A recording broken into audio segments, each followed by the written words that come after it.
Ibara baba, ibara mama, ibara amwengeti kodrokwe, asiwa sokwe na ngweso, aike mambi wala ke bambi zengbala.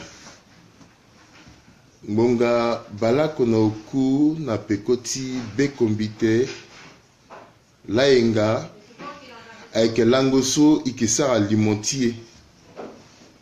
Langoso inamwengeti kodro ikibumbi, be oko sike sarate nanduti kodroti be Afrika. Izenga nangweso petula Régis Mbombo, Depsa Kelelo, depuis na Cameroun, André Régnier, Alain Ludovic Mundi, Thomas Bombo, Aïta Mwengeti Kodroso Kwe Nangweso Kebayi Arsène Thierry, Gilbert Maïgoro, Pingba Mwengeti Kodroso Lego Tulazangangou, Marcel depuis na Lyon, Ala Sokwe Akebayi Nangweso Signé, lui Firmin Kongumbe, Josomas depuis Bangui, Marie-Claire Izengba Langangu, Imuna la Singila Mingi, Singila na Hubert na Corentine, soit que Bayi, Imuna la Singila. Lasso itene limonti eti lasso, ikisa tenandoti impunité, injustice sociale, passe droit, ikisa tene nandoti abus d'autorité. So moba motene yangangu kwe beni eti tene arrêtez-moi ekita pepe.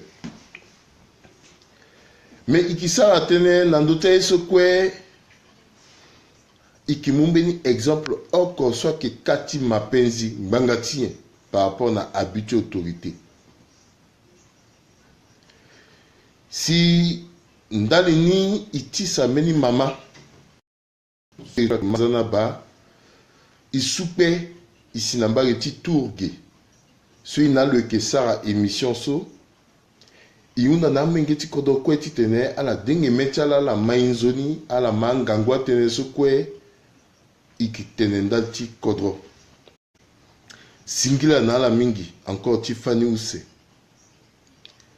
itene kodro titene kodro agonadawa titene ayeti mini aunzi na ti kodro surtout na kodro ti soit que be Afrika avec une zone azoso avec na liti kodro ala sokwe avec na ti ngorogbia ala sokwe avec vunga sango ala sokwa ke sarasi sango na ndoti tenti kodro agona dawa ye kwe so la doti tena la sara biracha la binala ke ti tene igwina legiti yesu na engati munju poto yina tene redressement ti esprit avec gi na legiti redressement ti esprit oko si kodroti alingiti sigina ti paliso lo ekena yani fani mingi tene yesu kwa sinati kodroti yake problème ti mentalité ikwe ke tene kan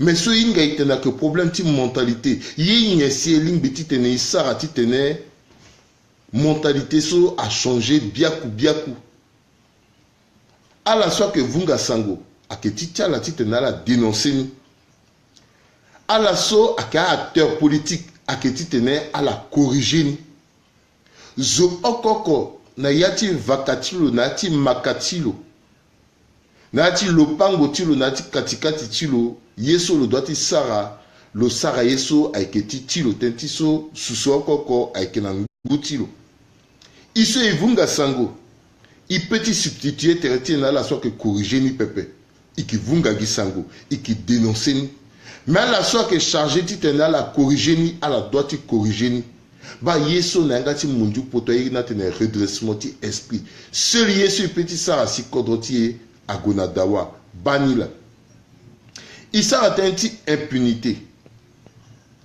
a seleka sokwa ke pikangombe sia ke fazo son alitala mokowara Noureddin, mokowara Alkatim, mokowara Sidiki, mokowara Ali Daras. A onti balaka so kwa ke mungombe sia ke fazo. Son alitala mokowara Mokom, mokowara Ngaisona, songa aussi moko wara joasi ko kate même si ton na la ko le signer communiquer si le kenga na zona piko tu le pepe mene so kwe a anti balaka ke tuku akiki na ndotilo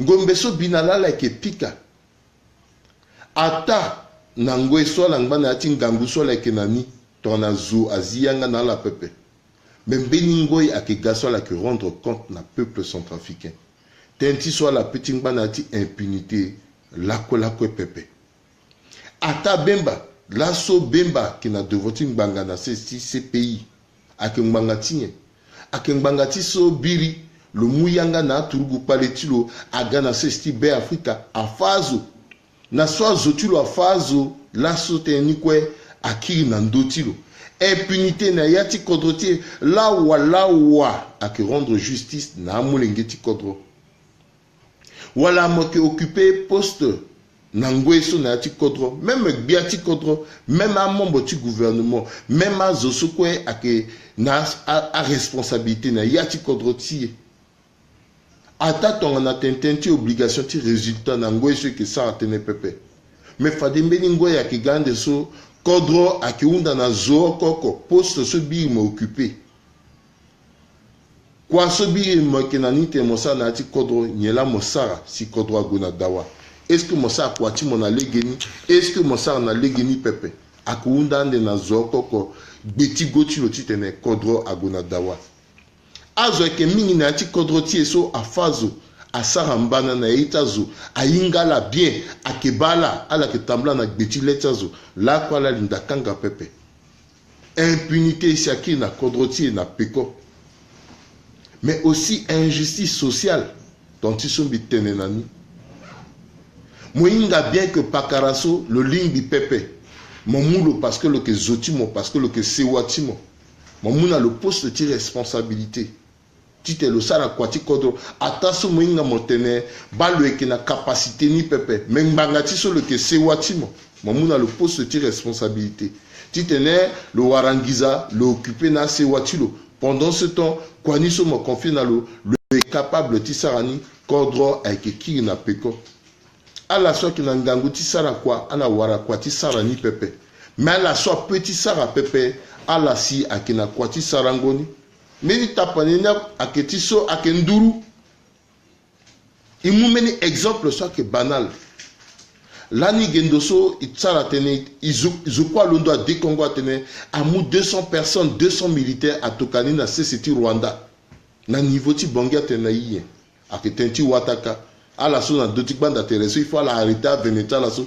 à Zoala, Tokana, Rwanda, une formation. Mais est-ce que Fade Tongana, officiellement, so ak recrutage de Titene à Tokani, na Rwanda, Ndali Tikodro, ak Ndali Timeni Zopepe, Titene, Amulenge Tikodro, so Tokala na formation na Rwanda, Akiri na Kodro, Nagasara, Kwati Kodro, Tizi Kodro, Natik Paleso le Ekeda. Mettons en affaire à ça recrutement normalement. Abayati menecha mulenge so akina la na bangiso normalement. Si ainga la so na kobe la ti sionga ozo azala na terreni amwa la so yati menecha la kenzoni so akina ngangu njoni titena gwasara quoi. Est-ce que Fade il peut encore titene il perd de 40 places dans ce style Rwanda sur 200 personnes 40 akina kobe la ti sionga ozo. En termes de probabilité, ça fait combien de pourcents? Plus de 25%. Tcha Tourougou. Alors que ton anafadasa a recrutement normalement, soit respecté, est-ce qu'il peut être à niveau so injustice sociale? Akigana tout, akigana pali na ati kodrotier, akigana iti mini na ati kodrotier. Passe droit. So parce que moi qui Tourougou, parce que moi qui ministre, moi on a 10 heures, 12 heures, mon téléphone, moi iri, docteur ça qui gynécologue, moi tellement oui bambi qui ministre pakaratongaso, mais walitimbi le qui na retard, le qui na kutango recevoir l'eau na 13 heures alors que à mamacha molenge soit que na ngona souci à falango na leta là depuis 5 heures du matin à que na yangati bureau ti gynécologue ti te le recevoir là Parce que mon ministre a doit recevoir walti mo gina pekotiso mon téléphone mon irindu passe droit à kaye social pas kodroti amulingeti kodro kwe akegwe na banque ake respecteront ti kuti te na futa la ngizatiala à la zingo na 5h du matin parce que moi que kutazo mon gana 13h02 à recevoir mon amuna mongizati mon passe droit à kaye so que fa kodroti a fa kodromingi a fa aussi kodroti abus d'autorité. Arrêtez mon auto. Tourougwa ou nambeti timo. Mon prophétique fakamba timo. Titement ministre tel. Colonel tel. Est-ce que colonel n'a marque tu otoni? Ministre n'a que mbeti tu otoni? Bike melengeti pakara tel. Afa kodroti e fani mingi. Bimuta pande na ti langoso. Sombima aketi ndima. Ministre ti transport na kodroti. Na le seul qui occupé na conseil d'administration ti barque soit que Sani Yalo. Na délégation ti 7 personnes. 7 molengeti kodro à la moukoforoti l'État. À la quitté c'était Baie Africa depuis mercredi. À la Sina Yaoundé na Cameroun à la gona Yaoundé dans les tiens à la gona plastikwa ti mama ti ministre ti transport ti Cameroun na ngizati état centrafricain à la langona ti kuta hôtel ti kuta ngiza na Yaoundé chaque l'accueil à la gona plastikwa ni mercredi à l'accueil à la Guatotoka jeudi na l'accueil à la Guatotoka vendredi à la Goué à la Zoukou littéral na plastikwa ni à la Lukwani. Est-ce que là, oko, so amolengeti kodro, a upono na obo, na birao, na bangasu, na alindao, na kakabando, ministre ti transport ti kodro ti, na saniyalo, na délégation so agonalitala. Est-ce que là, quoi la gona kete kodro, à la sara be oko na amolengeti kodro, à la sara vundu oko na la. Avocat fait à Gonala so à Bapasi so ngombe warala so la perdre se wata na kete kodro mala gona Yaoundé ni ngangati et puis na Mosoroti Baie Africa ni ngangati relation tigne là il peut gagner avantage ti na lungo kwati mamati ministre ti transport ti Cameroun so avec sowa iki waranye na yani Zok a petit zianga na kodrona pe parce que impunité est partout. Parce que zo petit zingo le mungi zanati conforti l'état le gololu na kwati menazo est-ce qu'elle a goûté ti propre business parce qu'elle a ti zambeni réseau na ba ti Cameroun ti mafia wala ke ndali ti kodro maintenant ke ndali ti kodro il faut mener obligation ti résultat est-ce que na lungo kwati mamati ministre ti transport ti Cameroun ti Centrafrique petit sigina ya ti parler sur le keda tongana iso ke vunga sangu itena pe zola petit tene celui ce kodroti a petit sigina yani a que redressement ti esprit donc iso ke vunga sangu iteneni ikasani na la soit ka acteur ni soit la ke na liti kodro soit la ke na pouvoir ti opérer à changement na ti kodro à la corriger erreur ni à que tonga souci yé à petit emploi na ti kodroti. Depuis ce président Touadéra Moukodro, le Sara combien de missions officielles billet le écouta mathématicien na professeur Ngere Kata à la quoi que écouta mathématicien à la moubik na feuille à la wana calculer le Sara combien de missions le déplacé là combien de personnes na terretu le moukoforoti l'état ok là le déplacé là ni le additionner ni tout et puis fade so le bas ok là si a rapporté après la mission sur quoi le effectuer dans le dépenser 6 milliards na dépense petit tambla sur le sur quoi le sara voilà que 2 milliards voilà que 500 millions mais na pekoni nyera le wara ndalti kodroti parce qu'il faut ici na meni moment il dit na yeso ina tene obligation ti résultat akegina lege sosi kodrotie a petit guna dawa tambula ti Cameroun ti ko ti lungo kwa ti mama ti ministre so que rapporter nyenayi ala wunda na sani yalo ala wunda na ministre ti transport membi ti luti aussi na ndo ti teneso ti tena koya ti mbisani yalo lani loke na pouvoir pepe tonso président Bozizé ti imalo na ndo ti gbanda tere le passé na ndo ti Africa 24 zokwa malo na yanga ti lolo tene ni là ni fabriqué président Bozizé. Admettons que Lola le fabriqué le tonti sur le tenani. Président Bozizé a mouna le kobe pepe. Mais Zoso président Bozizé a fabriqué le soir que toi dira. À ça l'assaut le gars président du conseil d'administration Tibark. Le Sarakwani. Lani le créé rébellion. Zokwe a matin. La sondati rébellion sur le créé.